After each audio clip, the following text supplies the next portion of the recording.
The newest Marvel special presentation, Punisher: One Last Kill, has dropped on Disney Plus, and honestly, overall, I think this is pretty good. Now, keep in mind, I do think there are a lot of flaws along with that, but as a whole, I had a great time here, where it does manage, despite its very short runtime only being about 45 minutes long, it gives us a nice balance of that awesome Punisher action, while also managing to show off Jon Bernthal's amazing acting skills and kind of dive in and give us a short exploration of Frank Castle's mental state and psyche at this point in his story, right? And now, I have not seen the original Punisher Netflix show, okay, which I do at some point want to check out. I just have not yet. But what this gives us in the form of being an exploration of Frank Castle, I do think it would have worked a lot better if they did give the story more time to breathe, because, 45 minutes. It jumps from exploring Frank Castle, and he's having these, hallucinations, and he's visiting the grave of his dead children and his wife and all that stuff. And then it basically throws you right into the action where he's taking out all these guys. So it kind of moves at a breakneck speed, not giving much time to slow down and really thoroughly explore anything. But with the time that is given, I think it does a good job, because Jon Bernthal is just perfect in this role, and he does know how to give a terrific emotional performance within this character. You can tell he has a deep understanding of the character of Frank Castle, and I think it really works here, right? And then the last part of the special is, that classic Punisher action. Even though he is not in the Punisher suit, which disappointed me a bit, we only really see him twice in the Punisher costume. We see him in it during a flashback, and we see him in it at the very end, right? But he's just in regular clothes, right? It is just Frank Castle running around this sort of I want to say it's like an apartment building type thing, just taking out all these guys, and it's really fun to watch. It's really cool.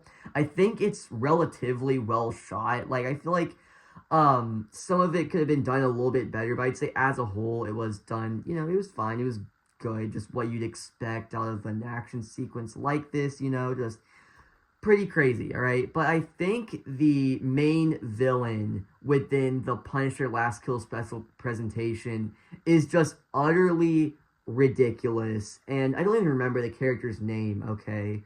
But the main villain is literally only used as a plot device to transition us from sort of the Frank Castle exploration and transition us into the big bombastic action sequence that inhabits the last 25 minutes, okay? Because, she just kind of pops up in this wheelchair, right? He's just walking, and she just wheels up, and she's like, "Hey, I know you," and it's gives this whole monologue. There's this really goofy flashback, which was laughably bad and just pretty sloppy and all over the place and whatever, about how Frank killed her whole family or whatever, this crime family type deal. And then she's like, "Well, you know what, Frank? I'm gonna send all these people to kill you." And then he just kind of stands there. And then it's so awkward, right? Because he's just standing outside the building that he lives in.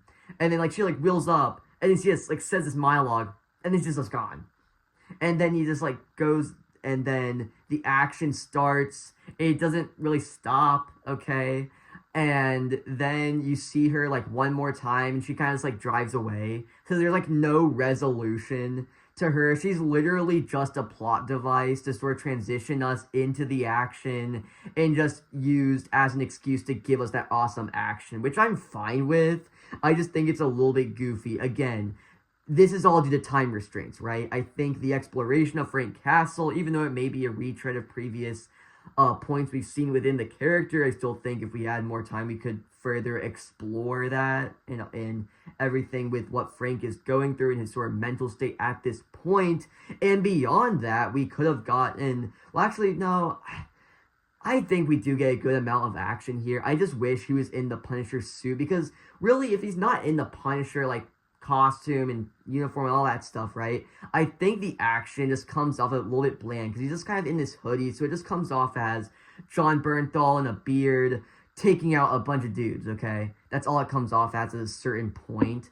And, it just kind of feels kind of bland, which I thought was pretty unfortunate. I didn't go in with, like, super high expectations, but I was still pretty disappointed, because I think the short runtime greatly harmed many aspects, where it moves at a breakneck speed. The story is given no room to breathe, because I really think if this story was given some room to breathe, I really feel like it could have done a lot better in many respects, okay? And I made this comment about Daredevil Born Again seasons 1 and 2, right? Where, if they just gave the story a bit more time to breathe, I feel like a lot of things would have turned out better. Same thing is true here. Disney needs to give these things more time. Just make them a bit longer, so we can further flesh them out, so we can further explore them, and it will be better for it. Okay, that's my one thing, and that's really at the core of all my issues with this. But Jon Bernthal's great. The action's cool, maybe a bit bland. We do get to see him in the uniform or the costume for a little bit. That was awesome, right? Even though it was just for a short bit. And also, I was expecting at least, because he escapes the cage and everything that Fisk locked him in at the end of Born Again season 1, and then he's gone all of season 2. And then he pops up here, so I was like, okay, so with the special presentation, they're going to address where he was during season 2 of Born Again. They don't. He's just these don't explain it, so I guess he was just on vacation or something, whatever. He was just doing pull-ups, maybe he finally took a nap, I don't know. I don't know. Maybe this whole thing, right? Maybe this whole thing is just building up to where, in Brand New Day, he finally decides to take a nap or something. I don't know. Whatever. Speaking of Brand New Day, I think what they were trying to do with this, okay, is two things. Number one, I think they were trying, before Brand New Day, to further reintroduce Frank Castle into the MCU, even though he wasn't Born Again for a little bit. I think just a short little solo project to get the Punisher in the minds of people as they go into Brand New Day, which he obviously appears in. I think that was a part of the plan, and also maybe just as a proof of concept, right?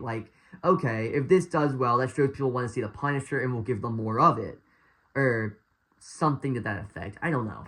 This was a very odd project, It was pretty short, it doesn't really connect to anything.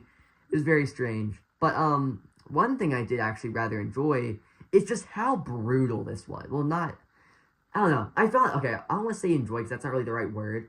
I found it fascinating how brutal this was. Because I was expecting, right, when I saw that warning pop up, TVMA, I was like, okay, we're in for something different. And oh, hell we were. Okay. This guy literally just grabs this dog from this homeless veteran, right? Really sad. Takes the dog, fucking throws it. What? I was not expecting it to get that brutal. It was crazy, man. But,